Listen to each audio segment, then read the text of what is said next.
Does this happen to you? Your breath gets shallow, your heart starts racing, and your hands go clammy, and your armpits are dripping with sweat. And all of this from just standing in front of a camera to do a video. Public speaking is the biggest fear most of us hold.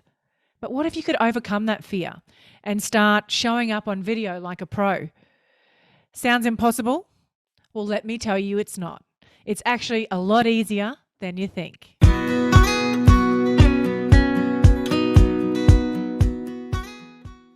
Hello and welcome to episode 18 of the Property Management Podcast. I'm your host, Kylie Walker. Now, put your hand up.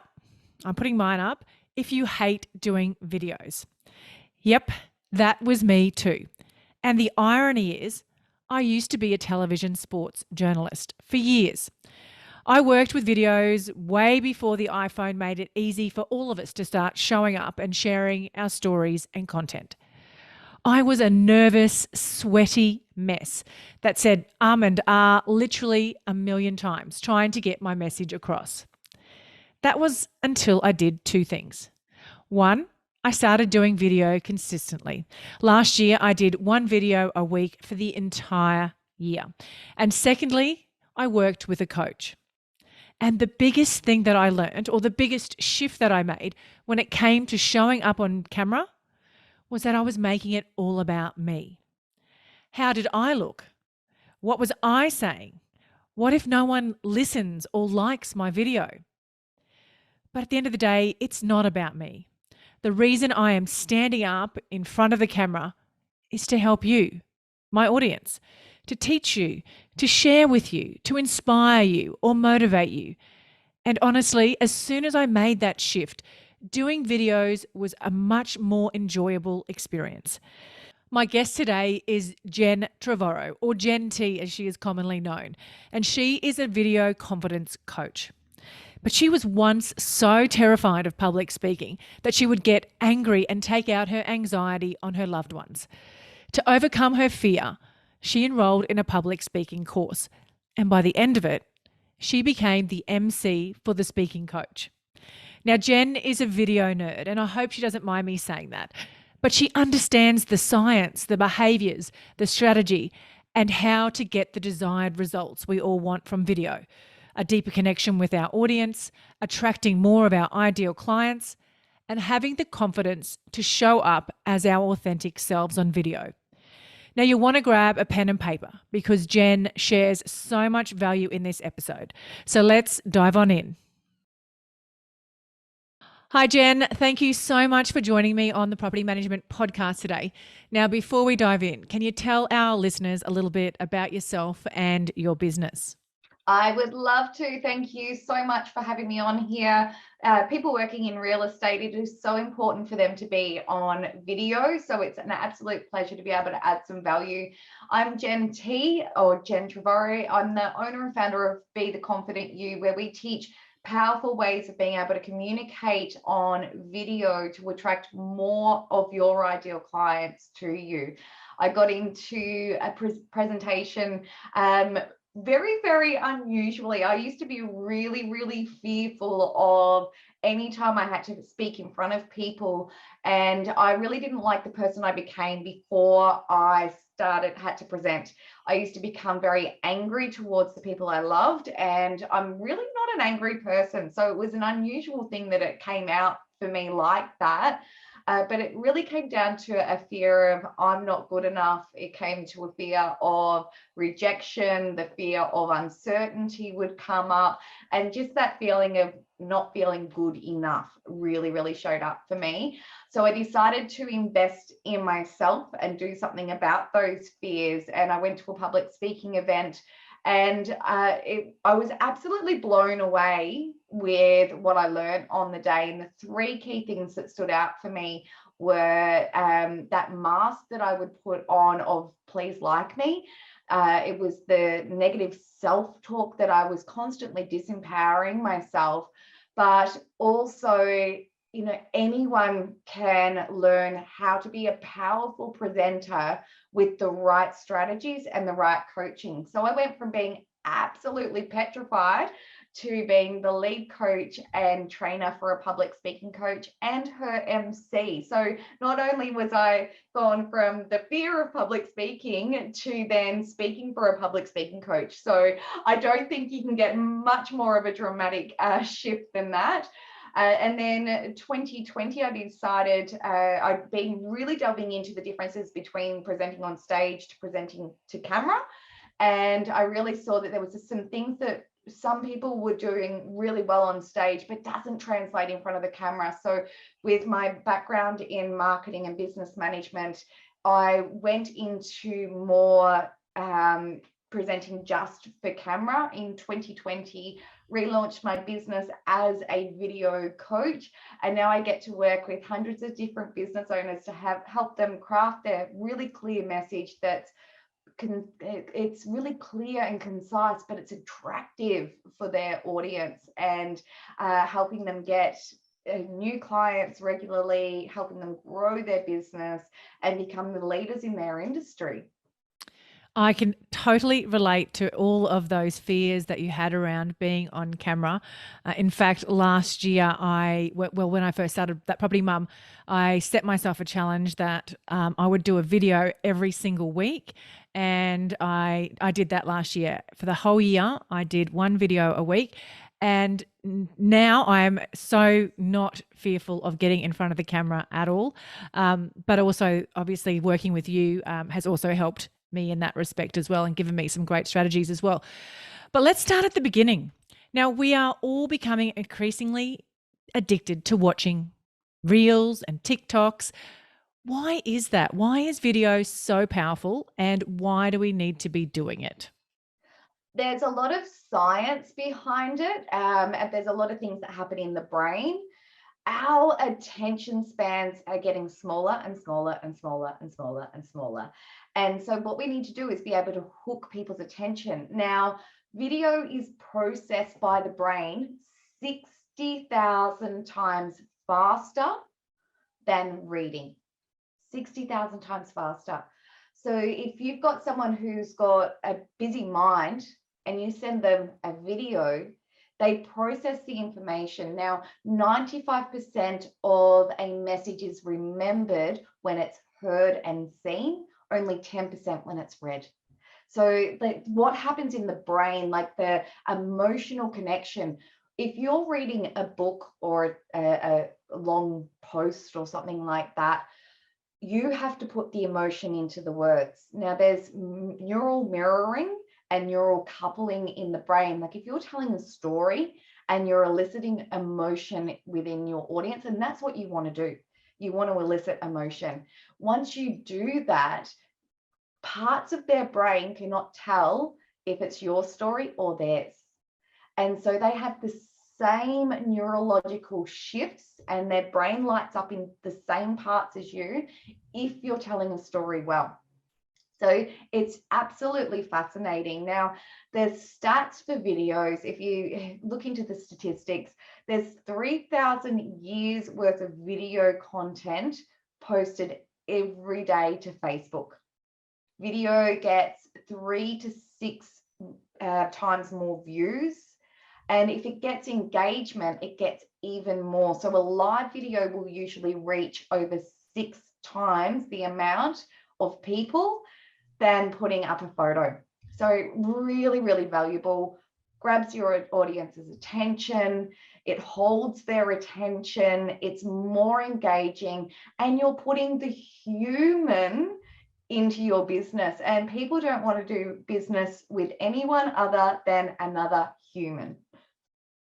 Absolutely. That is great statistics. I don't know how you remembered all of that information. Well, let's break it down then. So somebody is starting a new property management business or wants to grow their business, and they've realized that they need to get more views, get more growth. I think you just said that was 6 times more views than a normal post. Videos get 6 times more views than a normal post. So break it down. What are the steps somebody needs to take to get themselves confident with starting doing video? Yeah, there's so many different tools and strategies that you can use, and it's finding what works best for you. There's 4 common fears when it comes to public speaking. It is the number one fear people have, but when it comes to video, there can be even more hesitation because, first of all, they can watch it back. And I've watched some of my videos back and oh my goodness. But then you can also can't control who is seeing it. So you can't filter it. If you're standing in front of a room, you know who's in the room. No one else is going to see you present. So because we can watch ourselves back, the first thing is we need to be our own best coach. Now, I remember back years and years and years ago when Facebook Live started and I started playing around with some Facebook Lives, I would watch my videos back and I'd be like, I did this wrong, I did this wrong, well, I can't believe you said that. And I was really negative about doing it. And then it would be a long time in between. But then I shifted it. I made a decision to go, I'm going to look for what I did well. And as soon as I did that, it was like this encouragement to keep going. And I encourage you, if you've done a few videos, keep doing them. A great way to reduce nerves is exposure therapy. Now, even NASA does exposure therapy for their astronauts. They put them in chambers that simulate what it's going to be like during their being in the aircraft and all of that sort of thing. They simulate it and they put them in for a short amount of time. And then the next time they'll put them in for a little bit longer and a little bit longer and a little bit longer. And they keep repeating it and they keep exposing themselves to it until that fear, those feelings, whatever's happening for them dissipates. And we need to do it as well. So doing one video and then leaving it 6 months, you're not going to have the growth in your business that you want and can get from doing video. A great thing to do if you are starting to feel nervousness show up in your body is to recognize it. Now, for most people, nervousness starts with maybe they start breathing a little bit more shallow, and then their heart might start palpitating. Does this sound familiar to you, Kylie? Absolutely. I'm a sweater. Sweaty, yeah. Clammy hands. But if you recognize what you feel like when you start feeling excitement, you start breathing a little bit more shallowly. Your heart starts palpitating. You get sweaty hands, get a bit clammy. You have the same physiological shifts when you start getting nervous or you start getting excited. So instead of saying, I'm nervous, go, ooh, am I starting to feel a little bit excited? Because our videos aren't about us. Our videos are for the people that need our help. And so when you're getting on and you're focusing on nervousness, you're actually making it all about you. But when you can start to focus on the people who need your help, and there are people out there who need your help, there are plenty of investors who aren't getting the return on their investment property that they should be. There are plenty of investors that are fearful about the changes in the market. There are investors that are fearful about the interest rates rising. There's so many things that we as being property managers, or not myself, but you guys, being property managers, you need to add certainty to your audience. And so it's not about us, it's about them. Is a great strategy to shift the way of thinking to being more positive. The other, oh, sorry. No, that's great advice. I love that. Not making it about you, making it about them. Love it. Yeah. I think that the best strategy, if the shifting it from being nervous to excited doesn't work, a lot of the time when we get in front of the camera, we forget to breathe. And so 80% of our lung capacity is underneath our rib cage. Yet we tend to breathe up here, and it sounds like we're running a race and you're sort of catching your breath. So having some really big, deep breaths before you get on camera will reduce your nerves. So it sends signals to your nervous system that you are safe and that you are okay. And it also helps you speak from your stomach. which gives you a lot more of a commanding voice, but it also helps you and your cognitive way of thinking stay on track. So I love square breathing, where you breathe in over 4 seconds, you hold for 4 seconds, you breathe out for 4 seconds, you hold for 4 seconds. Doing a few rounds of some box breathing or square breathing will help your nervous system go down and you stay grounded. That's brilliant. I love that. And breath work is not even when you're having on camera. It's also brilliant in any time you're feeling anxious or nervous or stressed out. I'm a big advocate of breath work. So that's a great little strategy there.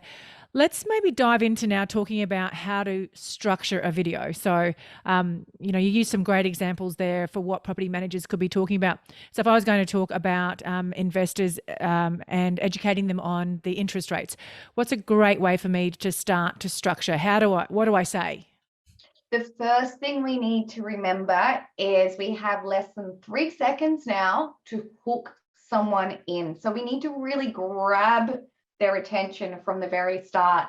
Now, I run a free 5-day video confidence challenge, and on the first day we teach this technique where starting your videos, but in that first sentence saying you once increases views by 66%.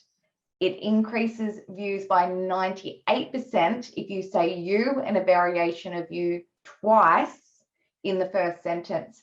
So it could be something like, are you or do you know an investor that is concerned about the rise in interest rates?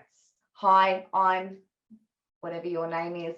And today I'm going to explain to you how it is actually going to be affecting you. So then you talk about what that problem is, and then you could always give a solution. Now, in my trainings, I think we teach over 10 different structures for your talking points.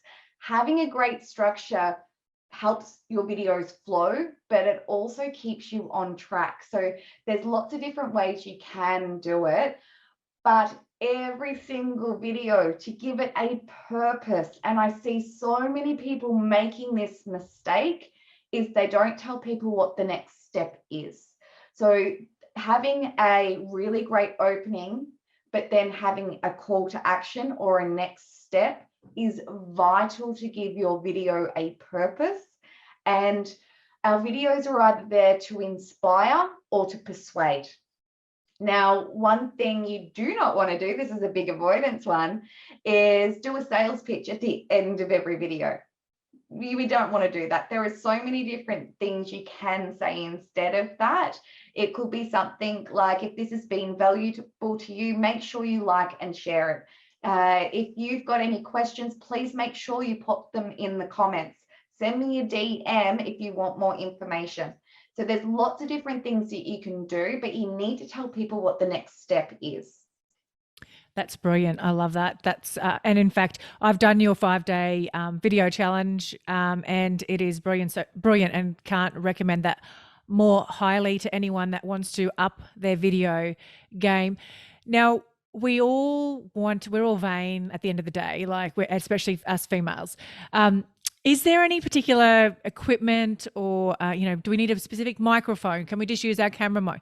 Like, what is some equipment that could give us a little bit more of a polished feel and look? Although I am a big advocate of being authentic, and if you've just got out of the gym and you're going to do a video in your gym clothes, go for it if it's going to resonate with your audience. And I really think there is value in keeping it real.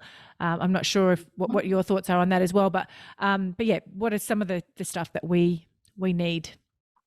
To be honest, yeah, you do not have to go and get a heap of fancy equipment to be able to create your own video content. When I started, I had my mobile phone. That was it. I didn't even have a webcam back then.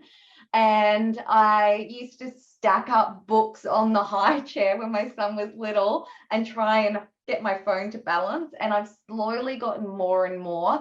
I think a great investment, especially for people in the real estate industry, is called a Pivo. Now, the Pivo is a phone stand that is like having a cameraman that can follow you 360 degrees around. So it's like it focuses on you. It's got AI in it, and it follows you around when you're walking so that you can be on the move and it's following. So that's a great investment. I think the most important things are definitely having a phone stand, so a stabilizer. And most of the time, natural light is always going to be your best friend, but it isn't always accessible. Now, a lot of people get ring lights. I've got to say, I'm not a huge fan of the ring light. I had a really big one. The bigger the better, because it's going to expand the light more, but it can often leave rings in your eyes. And if you wear glasses especially, you can really see that reflection. So if you've already got a ring light, but you're finding that's an issue, get just a simple white sheet, piece of fabric, and put that over it to diffuse it. If you've got a little bit more room though, highly recommend getting some diffuser boxes. You can get them online, but make sure you've got a remote. And with the remote, you want to make sure that you can go from a warm light to a cool light so that you can adjust it. Our lenses of the camera have a white light balancer in it. So lighting is very, very important. If you are using natural light, and I've got some examples, Kylie, I share it in the 5-day challenge. I got asked one morning, is it really important to know where the light is coming from? And so what I did was I stood with the window behind me and I took a quick selfie. All I did was turn 180 degrees and had the light coming from in front of me, clicked another photo, no makeup on. It was first thing in the morning. The difference between those two photos is phenomenal. So you had the light in front of you, not only behind. have lighting coming in front of you. I don't even have, like in my studio, when I've got my lights on, I turn off my above light because that's going to cast shadows and make us look older, and no one wants that. And I'm sure we've all been on a Zoom and someone's looked quite grey, and it's usually because they've got lighting coming from beside them. So I just have mine on an angle in front of my desk, all the light coming onto me and not from behind me. Fantastic. That has been some really valuable information you've shared there on managing nerves, on the structuring on video, and some of the equipment we use. So thank you. I think there's so much value in what you have shared then. Now, I am a big personal development fan, advocate, and I am guessing, but I'm pretty confident that you are as well. So what is one of your best personal development tips or tools or strategies or books or podcasts that you can share with us? If I'm not continually learning, I feel like something's wrong, Kylie. So I feel for me to be able to get my clients to their fullest potential, I need to be at my fullest potential. And I'm always looking at the next investment to get me to the next stage. I've done a lot of personal development and a lot of training. I think that one of my favorite books and authors, when we're looking at the marketing side of our business, is Donald Miller's, and I got to see him last year, Building a Brand Story. It gives you a lot of clarity. It can help you with all of your copywriting. It can help you think of ways of communicating for camera as well. So being able to really understand who your client is and how you can build the story up about their transformation of where they are now to where you can take them. So that's a great one to help us find our differentiators as well. And I am a big fan of Donald Miller. Brilliant. Thank you so much for that.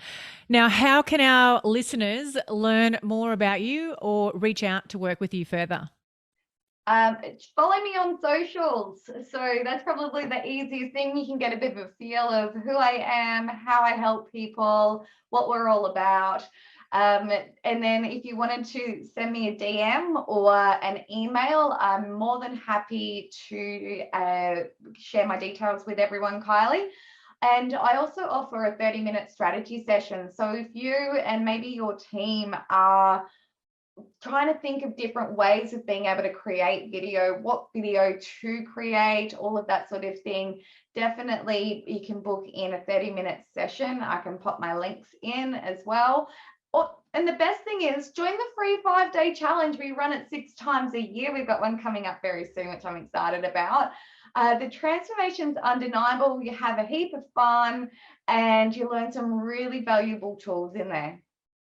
Brilliant. Thank you so much for that, Jen. Like I said, I've done the challenge, loved it, and I'm actually now working with Jen one-on-one as well. So can highly recommend, and stay tuned for some more of my video content coming out that might look a little bit more polished than what you've seen of me in the past.